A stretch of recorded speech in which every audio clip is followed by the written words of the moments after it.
Cuando nosotros tenemos fuerzas sísmicas laterales, eh, generalmente vamos a tener sobre todo, perdón, sobre todo, pues una manera en la cual vamos a tener que distribuir precisamente estas fuerzas y tratar de trasladarlas a algún punto concentrado de la edificación. Entonces, ¿cuál es la forma correcta de poderla trasladar? Primero que nada, pues tomando adecuadamente los sentidos, ¿sí? Por ejemplo, justamente hoy ponía el siguiente caso. Vamos a ver. Bueno, lo que carga aquí el lector PDF. Vamos a seguir viendo. Eh, si ustedes se recordarán, una parte importante y esencial hasta cierto punto de la distribución de cargas es de que nosotros podamos aplicar correctamente las cargas que son para el sentido X en X, obviamente, y el sentido Y en Y.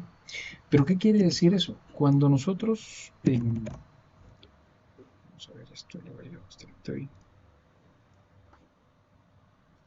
Cuando nosotros tenemos sistemas sismoresistentes que pueden verse comprometidos o que no son regulares o no son el mismo sistema sismoresistente, tanto en X como en Y, ahí entramos en una discrepancia o en, pues más que todo, una duda considerable. Por ejemplo, bueno, en lo que carga ahí por otro lado. Muchas veces algunos sistemas de edificación, por ejemplo, pueden llegar a tener, entendamos, sistemas a lo mejor tipo muro, ¿sí? En uno de los sentidos. En algunas ocasiones esto se maneja en algunas naves industriales. Entonces, puede ser de que en ese sentido, digamos, el sistema sismo resistente en X sea un sistema de muros, ¿sí? O un sistema tipo cajón, ¿ya? O muros, ¿ya?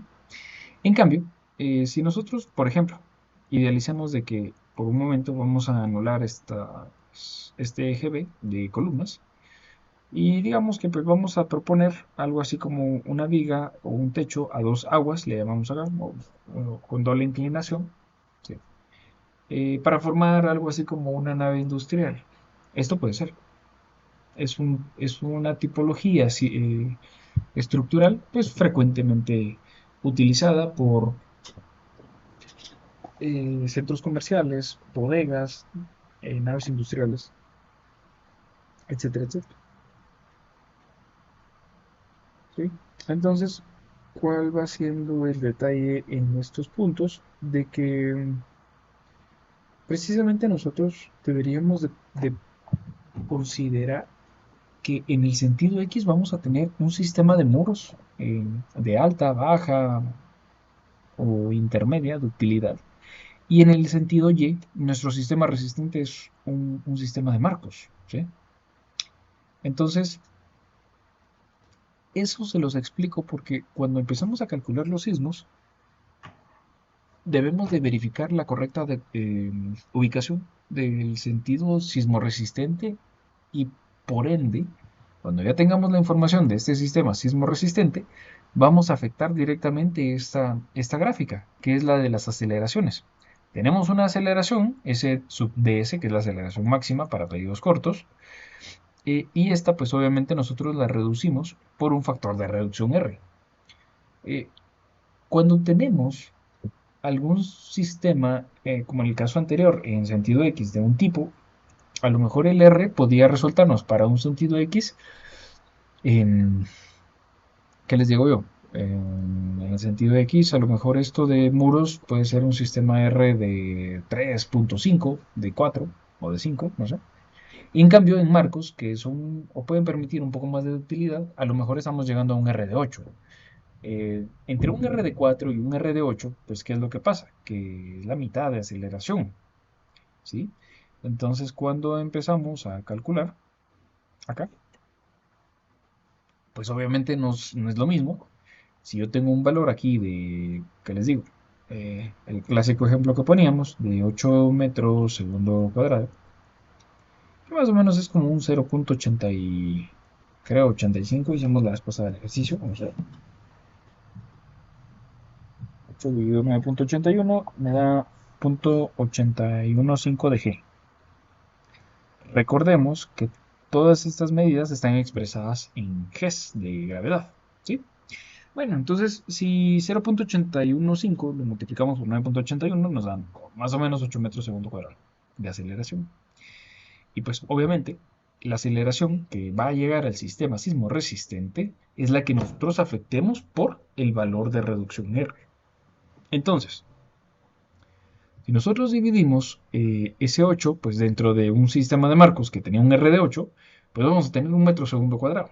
En cambio, si ese R, esos 8 metros segundo cuadrado los dividimos sobre un R de 4, pues nuestra aceleración será del doble, sería de 2 metros segundo cuadrado. Y así va a ser la fuerza sísmica. Entonces, espero que se logre ver este punto, ¿sí? Si no, pues, por favor, levantar la mano para, no sé, a lo mejor volverlo a explicar o ver dónde no les queda claro, ¿sí? Porque es importante. Bueno, a sabiendas de eso, de que tenemos dos sentidos de aplicación, sí habíamos visto la clase anterior estos puntos en los cuales nosotros hacemos combinaciones y permutaciones de las diferentes ponderaciones de las cargas para obtener los diferentes casos desfavorables sísmicos que pudieran afectar a nuestra edificación. Pero, ¿por qué el tema de los diafragmas? Cuando nosotros empezábamos a ver características de las irregularidades, teníamos estos puntos, ¿sí? Y por ejemplo acá teníamos una irregularidad del diafragma.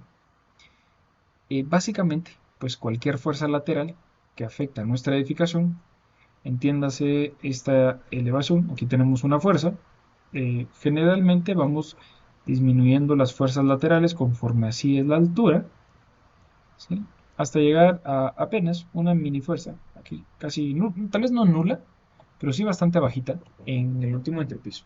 Entonces en la base recibimos nosotros el casi 100% de la fuerza sísmica lateral y conforme vamos subiendo de niveles, a cada nivel hay que aplicarle pues un porcentaje, digamos, una pequeña parte de esa fuerza del 100%, ¿sí?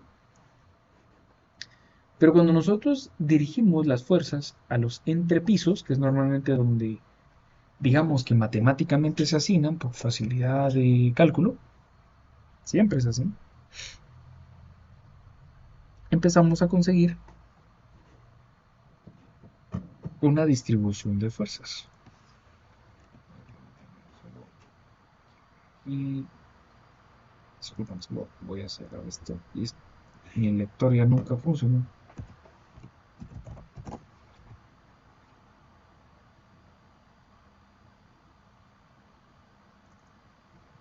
Y por ejemplo, tenemos, a ver, este es un manual de diseño de estructuras de concreto. A ver, un segundo, se los voy a compartir.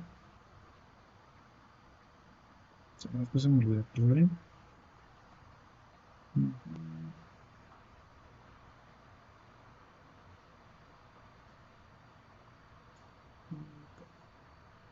Ok, ahí ya lo tengo. Muy bien. Y pues, si verifican y van. Esto lo pueden encontrar en la página de la SEI, ¿sí? Solo que es la versión del 2014, pero ya las últimas creo las han ido separando. Pero lo que quiero llegar es a esto. En cargas de diseño, en la sección 2.3, justamente aparece, permítanme, aquí está, carga de sismos. ¿Ya? Estas cargas, pues como ustedes bien pueden observar acá, se van aplicando de manera distribuida, pero obviamente depende de cuál va a ser el sentido de aplicación y el sistema sismo resistente que así tiene que recibir esas cargas, ¿sí? aquí, vean ustedes, otro esquema aquí que me gusta bastante. A ver, un segundo. Bueno, pues más o menos, algo así va el comportamiento del sistema sismo resistente, que estoy seguro pues ya lo han visto en otros cursos, ¿no? Aquí van a encontrar ustedes bastante información que les puede servir de muchísima ayuda. Pero vamos a retomar aquí. ¿Por qué el diafragma? Pues sucede que cuando nosotros tenemos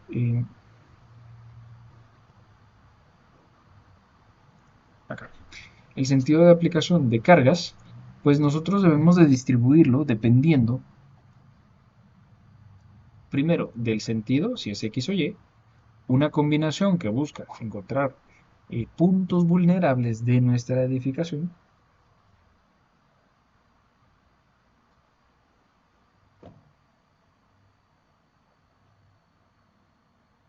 o también ver cómo va a responder esa estructura en nuestra edificación. ¿Sí? Y eso lo hacemos a través de los diafragmas. Dependiendo cómo vaya a ser la estructura, o la respuesta, mejor dicho, de la estructura, podemos tener diferentes puntos de respuesta. A ver, ¿a qué voy con esto? Si nosotros contemplamos, permítanme, les voy a enseñar acá, así como estas deformaciones en este pequeño sistema de marcos. ¿Sí? Vean que aquí, a ver, más o menos parecido a este sistema, a este pequeño marquito. ¿Sí? Este es un marco básico de análisis estructural. Y pues, ¿qué es lo que pasa? Que tenemos marcos que están compuestos de algún perfil específico y con ello hay una elástica de deformación. ¿Sí? Se están deformando elásticamente las columnas ante una carga distribuida de 2.4 kips por pie. Bueno, eso va bastante bien. Pero empieza a generar una pequeña deformación, especialmente a la mitad de las alturas, precisamente porque habrá un punto en el cual tienden a rotar todas estas piezas y van produciendo esta línea discontinua que ustedes pueden observar en color negro. Entonces, el detalle es de que cuando tenemos este tipo de comportamientos, nosotros decimos, ok, tanto las columnas como las vigas están sufriendo alguna deformación y con esto nosotros vamos a conseguir algunos resultados. Pero, ahí está, vamos a hacerlo aquí. Pero, imagínense, así como acá, cuando nosotros teníamos un pequeño marco que estaba acá.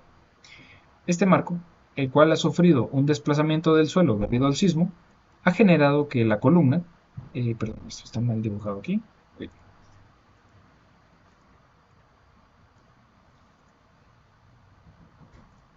a ver, en resaltador, esta parte que se resalta aquí en amarillo, desde estos dos puntos, es el primer desplazamiento que ocurría desde el punto de inicio. ¿Sí? Entonces, ese desplazamiento nace a partir de una fuerza lateral, desplaza en este caso, una viga o un diafragma, y el diafragma no se va a deformar, por lo cual genera y produce y transmite completamente el 100% de la carga lateral o de la deformación lateral hasta la otra columna. ¿Sí? Bueno, ahora bien, ese es un caso bastante diferente al que teníamos acá. Digamos que la deformación que ocurre en las columnas hacen que deforme la viga, aunque también en parte porque precisamente la viga es la que recibe directamente la carga. Pero lo más importante es qué comportamiento van teniendo este tipo de estructuras. ¿Sí?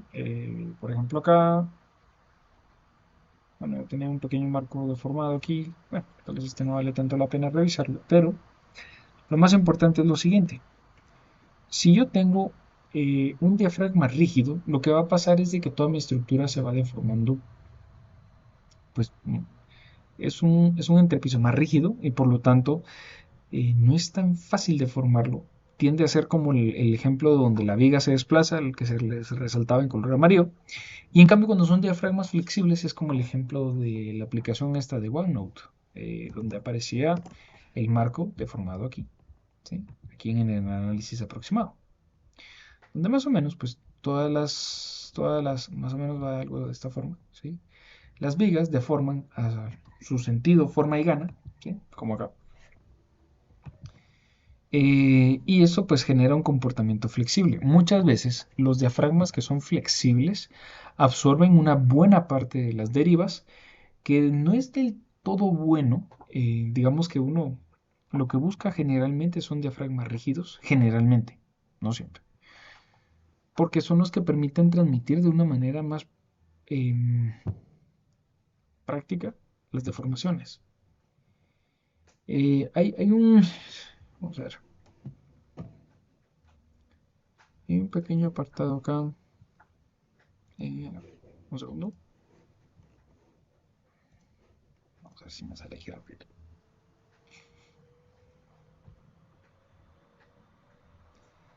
Eh,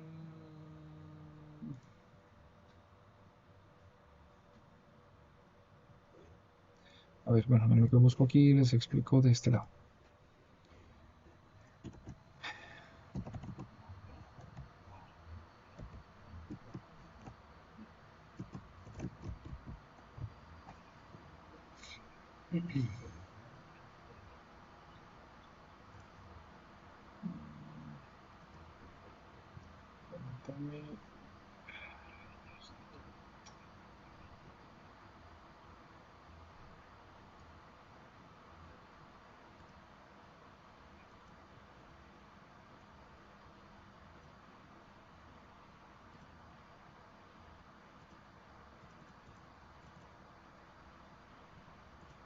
Permítame, solo quiero ver aquí.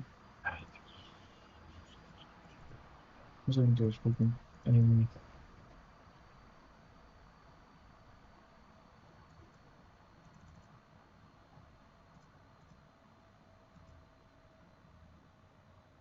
la sección 12 está. A ver, 12.1.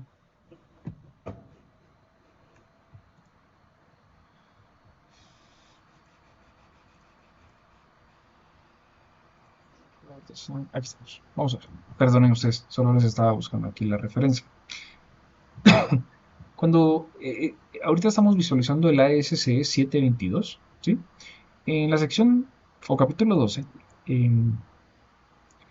requerimientos para diseño sísmico en edificaciones.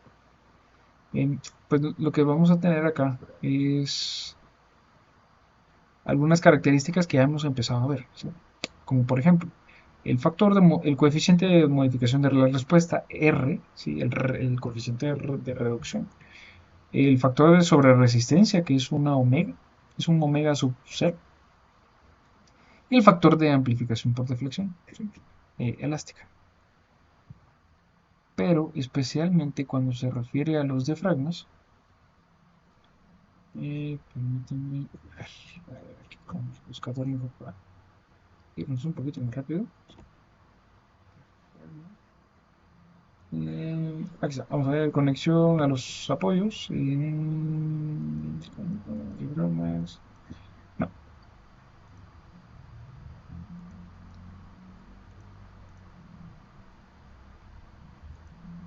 si no está mal, está en el. Cosas. Aquí está. Las dos diferentes etapas de análisis estructural dependiendo de la rigidez de los diafragmas. Eh, esto es que una disculpa, esto se ha detenido. Ahí está. Muy bien.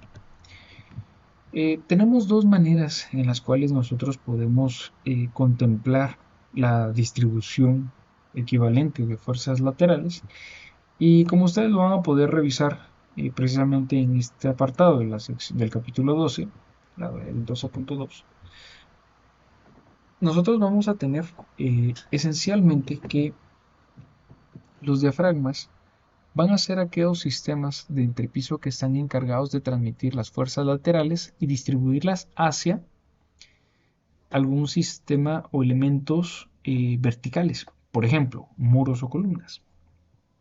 Entonces, cuando nosotros tengamos diafragmas rígidos, eh, la única garantía que deberíamos encontrar precisamente en el concepto sobre el cual está basada la norma es de que pueda transmitir esas cargas directamente a tanto a columnas o a vigas, ¿sí? Si en algún caso nosotros tuviéramos alguna discontinuidad de las piezas o simplemente no existe esa transmisión de forma correcta de que se recibe del sismo hacia un diafragma, pues lo que debemos nosotros de hacer es de que eso no se contempla como un diafragma.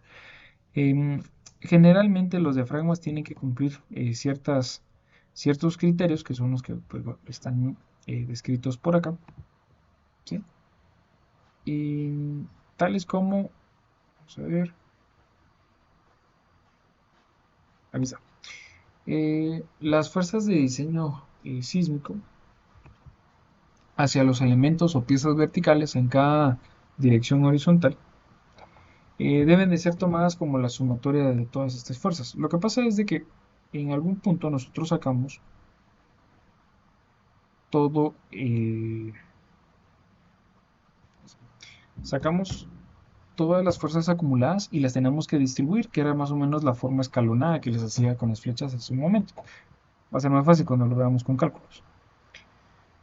Pero lo que hacemos nosotros es distribuirlo de tal manera que cada diafragma pueda recibir una porción de esa fuerza sísmica y tratar de distribuirla a los elementos verticales. Bueno, no me carga esto. Es que sí es un archivo un poquito pesado. Son 1000 páginas. Pero vamos a seguir con esto. Entonces, si yo tengo una dirección de carga sísmica, ¿qué ocurre con cada entrepiso o con cada diafragma? Pues va a generar una deformación o una deflexión máxima.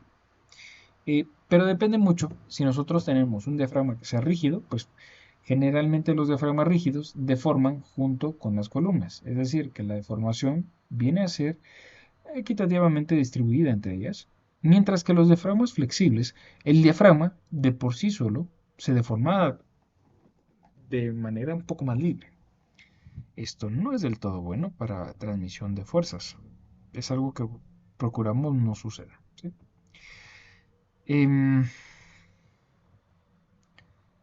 En la elaboración de un modelo dinámico espacial de una edificación, nosotros pues a estos diafragmas es a los que normalmente eh, vamos a recurrir para poder simplificar el proceso del análisis y sobre todo del diseño estructural.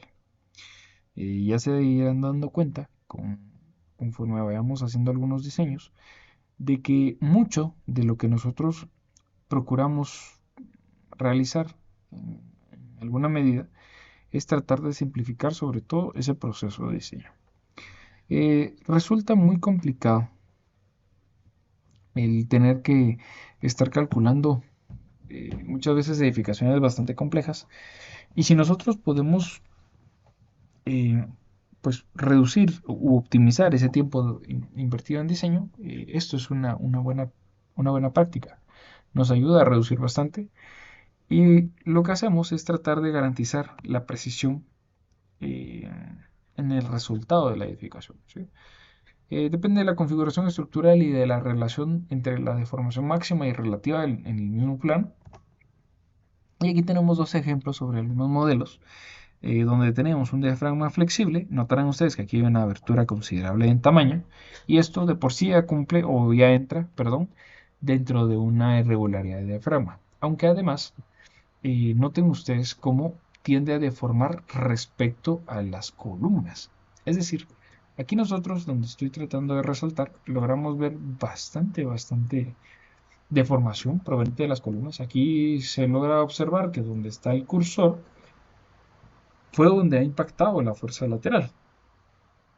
Cuando nosotros tenemos un diafragma flexible, especialmente, lo que tenemos es un comportamiento que pues, es muy impredecible, ¿sí?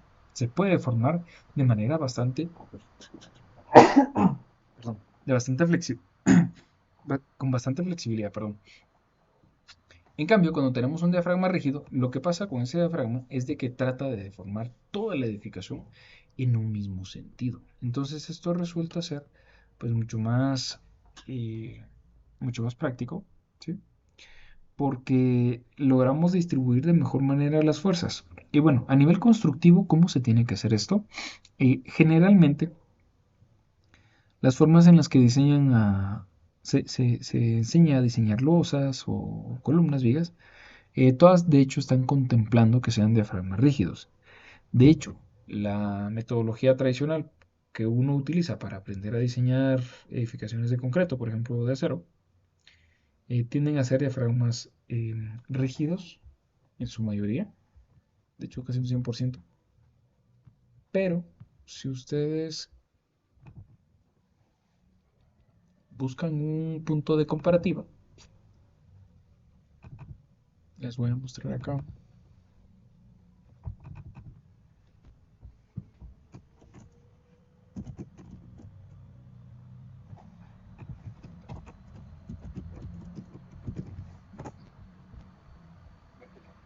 Uy, uy.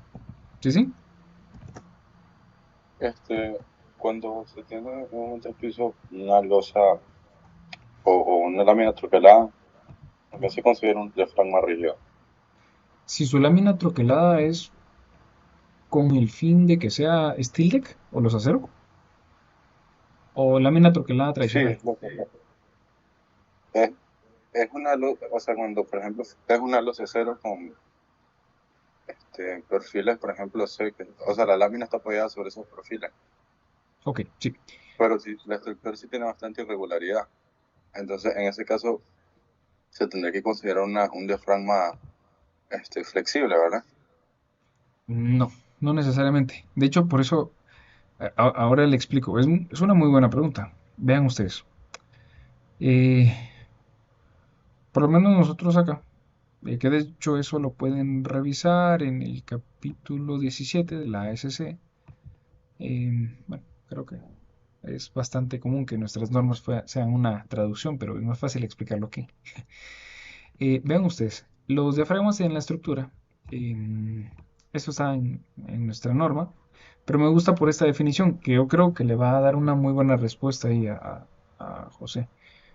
Eh, un diafragma es una subestructura horizontal con es poca inclinación, capaz de conectar entre sí subestructuras verticales. Ojo que por esto me refiero a muros y columnas. Se encargan de conducir las cargas normales a su plano y fuerzas cortantes. Eso es el concepto. Y ahora le explico el por qué estamos viendo esto. Debe tomar en cuenta la rigidez de diafragmas para generar un esquema realista de distribución de fuerzas horizontales. Eso creo que es lo que hemos estado viendo. Pero aquí viene lo importante. Cuando ustedes tengan losas macizas de concreto, yo también aquí ampliaría nuestra propia norma a losas que sean aligeradas o nervuradas o con nervios o con vigas tipo T y losas compuestas. Y aquí viene la que usted preguntó. Lámina de acero y concreto. O sea, no es que el material haga flexible a un diafragma o que le quite la rigidez, sino que lo que más puede afectar la rigidez de un diafragma es cómo transmite sus cargas a sus elementos verticales. En nuestro caso, acá nosotros, que de hecho eso, si no estoy mal, ha sido extraído de ASC, por eso me animo aquí a compartírselos. Nosotros, por lo menos, cuando tenemos una relación de luz y ancho de 3 o menos, que pertenezcan a estructuras, ojo, sin irregularidades, pueden ser idealizadas como diafragmas rígidos. Entonces, ¿por qué le explico esto? Justamente cuando una edificación tiene balcones o tiene pasillos al exterior o un pequeño voladizo que sostiene algún corredor o algún área para de descanso o similar, generalmente estas no forman parte del sistema de diafragma. Se los digo porque es muy común ver pues cuando un diseñador está empezando y de manera bien práctica asigna todo el entrepiso como parte de un diafragma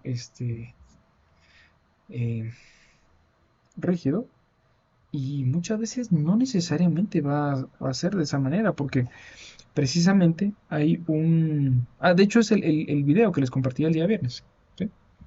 Eh, Ahí había una relación entre 1 a 3 y yo me ponía en ese video que les compartí el día viernes, es un video que está ahí en el canal, sobre un modelo, ¿sí? De hecho, no recuerdo si era de acero, pero los edificios de acero también pueden tener diafragmas rígidos, ¿verdad? Entonces, em, especialmente son esos criterios. En nuestro caso contemplamos pues las dimensiones que he encontrado que es un muy buen parámetro de medición, y cuando tengamos un diafragma que simplemente no hay que aplicarle rigidez, es cuando son incapaces de redistribuir efectivamente fuerzas cortantes. Entonces, nuevamente, no es tanto en función al material, sino cómo está conectado con sus muros o sus columnas. Por ejemplo, un voladizo no es el entrepiso o la pieza horizontal correcta para transmitir fuerzas laterales, porque generalmente lo que hace un voladizo es deformarse en sentido vertical.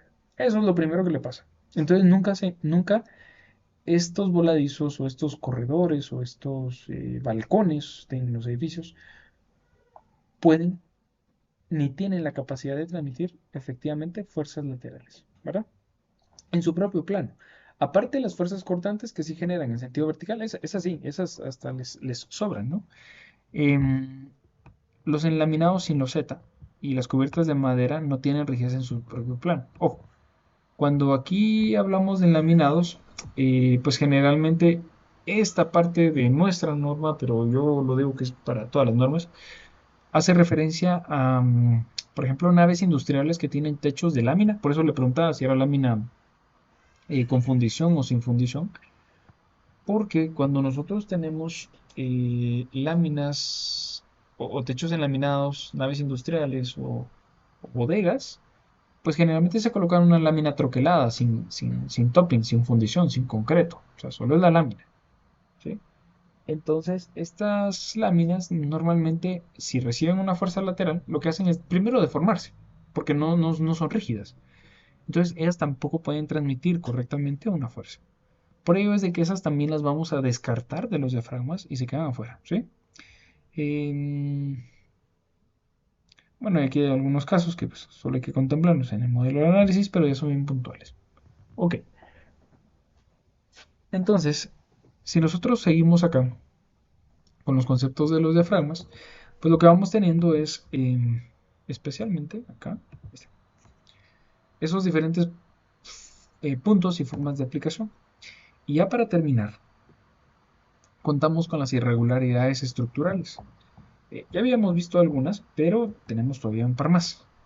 Ahora que ya conocemos acerca de los diafragmas, eh, verán ustedes que tenemos algunos puntos bien importantes en los cuales necesito yo eh,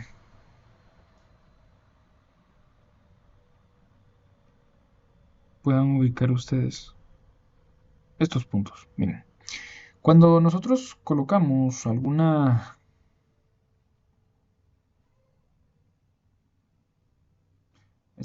cuando nosotros colocamos alguna fuerza lateral,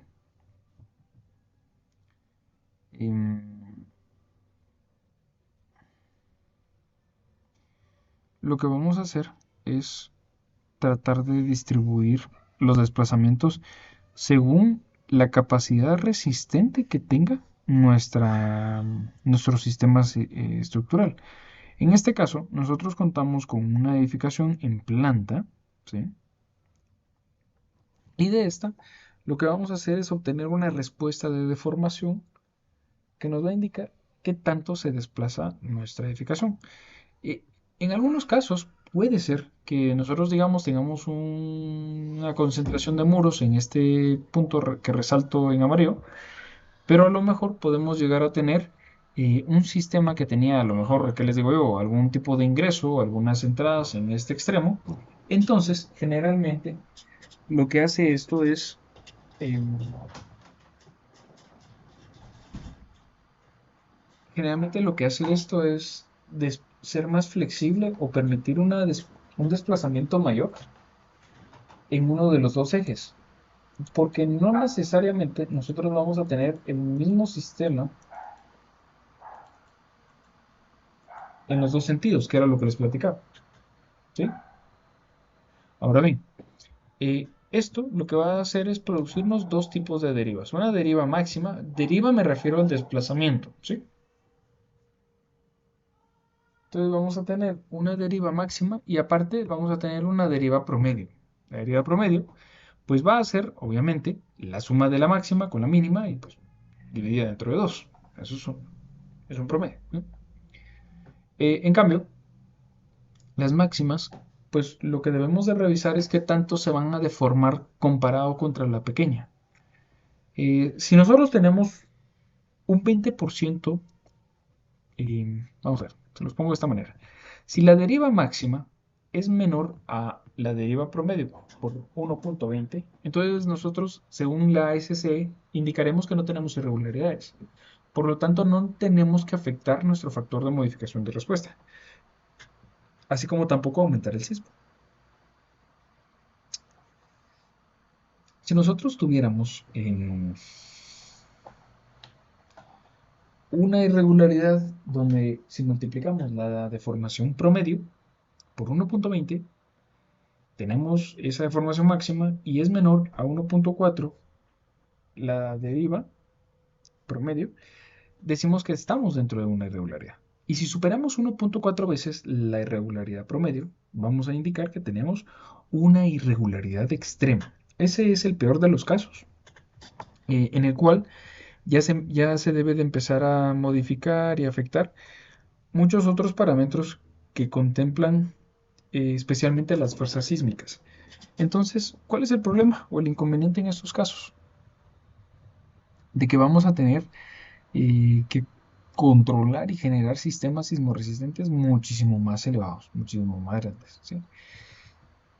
Em, si nosotros tenemos también, esta ya la habíamos visto, que era la de algún entrante, esa pues también puede afectar, que no es más que el entrante no sea mayor al 15% de la longitud sobre la cual se está revisando, P sub y comparado contra el 15% de L sub y, y así como tampoco en X que no exceda el 15%. Si no, lo que estaríamos teniendo es, pues obviamente, alguna irregularidad horizontal. Hablando de los diafragmas, especialmente no podemos permitir que tengan aperturas considerablemente grandes. Hablemos de que media vez no excedamos el 50% del área del entrepiso, aún es un diafragma. En cambio, si nosotros tenemos más área que el 50%, lo que va a pasar es de que se va a producir algo muy parecido a este círculo, ¿sí? En el cual nosotros simplemente no vamos a tener un área adecuada de distribución de cargas, ¿sí? Entonces, pues generalmente eso es lo que nosotros tratamos de conseguir, ¿sí? Que no suceda este tipo de detalles, sino lo que va a pasar es de que aquí se generan fisuras que pueden inducir a, a una mala distribución de cargas. Entonces, eso es delicado, ¿sí? Si nosotros tenemos elementos de carga como planos, ¿sí? O muros de carga, no podemos perder verticalidad. Claramente, con fuerzas verticales, pues se generan excentricidades. Pero cuando nosotros tenemos fuerzas horizontales, como las flechas que están aquí en color rojo, el problema es de que aquí se genera no solo una excentricidad, sino que también se genera una torsión. Entonces, esto compromete muchísimo más el comportamiento y sobre todo la respuesta de los sistemas de carga. de tal manera que puede llegar a afectar más la edificación. Si tenemos acá sistemas que no son paralelos, es decir, muros ubicados pues sin algún sentido estructural, no sirven o no funcionan para transmitir correctamente fuerzas. Dentro de las otras, y ya para ir finalizando, ya nos quedan pocas. Si nosotros tenemos una irregularidad de piso, es decir, un, un piso blando o piso suave, el problema es de que